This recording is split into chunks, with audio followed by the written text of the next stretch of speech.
नमस्ते ATB tarot. आज मैं आप अरिस राशि के जन्मों के लिए कुछ गहरी आत्मीय संदेशा लेकर आई हूँ। सुनिए, आप अब अपने आप पर ज़्यादा ध्यान देने वाले हैं। आप अपनी देखभाल, अपनी सुरक्षा, अपने विचरण को लेकर पहले से कहीं अधिक जागरूक हो रहे हैं। आपके अंदर एक नई चेतना जग रही है, जो आपको बताती है कि आपका ख़याल रखना कितना महत्वपूर्ण है। ये एक ऐसा समय है जब आप अपने स्वाभिमान को पहचान रहे हैं, अपने अस्तित्व की गहराई को छू रहे हैं। आपके लिए आसमान से एक ऐसा अवसर आ रहा है जो आपको संपन्नता की दिशा में ले जाएगा। ये अवसर किसी दैवतीय कृपा से कम नहीं, जैसे स्वयं परमात्मा ने आपके लिए कोई दिव्य द्वार खोल दिया हो। आपकी समृद्धि का मार्ग अब खुल रहा है और ये आपकी आत्मा की पुकार का ही परिणाम है। आप इस समय अपनी आत्मा साथी के सामने खड़े होंगे। विचार कीजिए, आपके जीवन में वो व्यक्ति प्रकट होगा जो आपकी आत्मा को पहचानता है, आपके संकल्प को समझता है। ये मुलाकात केवल एक भटकती निगाह का सहारा नहीं, बल्कि दो आत्माओं का वो मिलन होगा जो अनेक जन्मों से एक दूसरे को ढूंढ रही थी। आप दोनों के बीच एक ऐसा बंधन होगा जो मन, वाच और कर्म से जुड़ा होगा। परंतु कुछ समस्याएं भी आपकी राह गिर सकती हैं। मैं देखती हूँ कि आपने कुछ ऐसे पल देखे हैं जो आपके लिए कठिन रहे हैं। कोई विवाद, कोई अनबुने, कोई तिकातकी जो आपके मन को घेरे हुए है। आपका मन और आत्मा दोनों एक प्रकार के बंधन में महसूस कर रहे हैं, जैसे कोई आध्यात्मिक जंजीर आपको जकड़ रही हो। आपको लगता है कि आपकी आत्मा की आवाज़ दबी हुई है, आपकी अंतर्दृष्टि पर धूल जम गई है। ये जानकर आपको धैर्य मिलेगा कि परमेश्वर का आपके लिए एक विशिष्ट लक्ष्य है।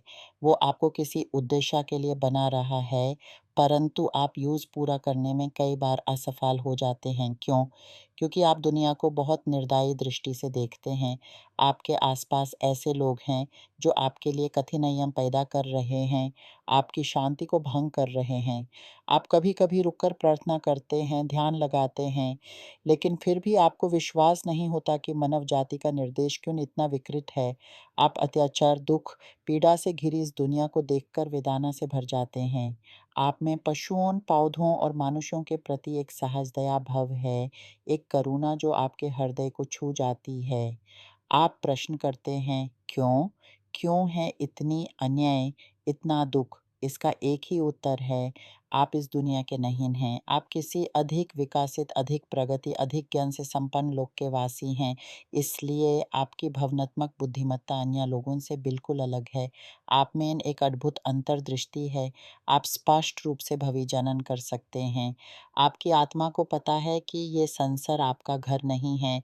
आप इस समय अपने जीवन में कई प्रश्न लेकर खड़े हैं। कोई प्रश्न आपके बच्चे के बारे में है, जो भावनाओं से घिरे हैं, जो नौकरी नहीं पा रहा, जो स्कूल में समझ नहीं पा रहा। कोई प्रश्न आपके साथी के बारे में है, जो स्वयं अपनी समस्याओं से जूझ रहा है। कोई प्रश्न आपके परिवार के बारे में है, जिनकी चिंता आपको सता रही है। इन सारी चिंताओं ने आपको इतना उलझा दिया है कि आप अपने लक्ष्य से भटक गए हैं। आप अपने स्वभाव, अपने उद्देश्य को लेकर संकय में हैं। आप अपने कंधों पर अनेक तलवारें उठाए हुए हैं। पिछले दुख, भविष्य की चिंता, रिश्तों का भय।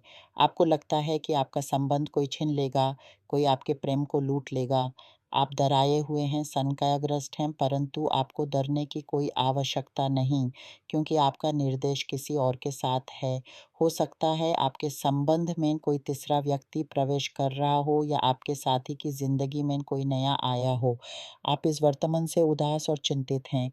आपको अपने साथी को खोने का भय सताने लगा है। मैं देखती हूँ कि कुछ आपके संबंध में कठिन समय आ सकता है। कोई बीमारी, कोई आसपास की बुराई या फिर कोई तीसरी आत्मा जो आपके प्रेम को टूटना चाहती है। आपने शायद कुछ ऐसा पाया है जो आपको दुखी कर रहा है।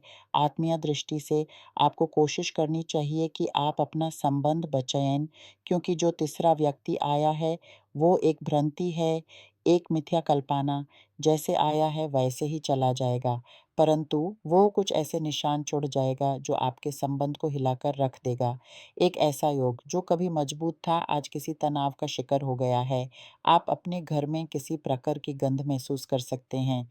ये किसी ऐसी शक्ति का संकेत है जो आपकी शांति को भंग करना चाहती है। कोई ऐसी तामसिक चेतना आपके घर में प्रवेश कर रही है, आपके वातावरण को विकृत कर रही है, आपके प्रेम को खत्म करने का प्रयास कर रही है। कोई ऐसा व्यक्ति है जो आपके संबंध को तोड़ने के लिए कला जादू का सहारा ले रहा है। कोई ऐसा जो आपको या आपके साथी को पाना चाहता है और इसके लिए वो अंधकरों से संकट करता है। आपको चाहिए कि आप अपने घर की आत्मीय शुद्धि करें। एक साफ़ेड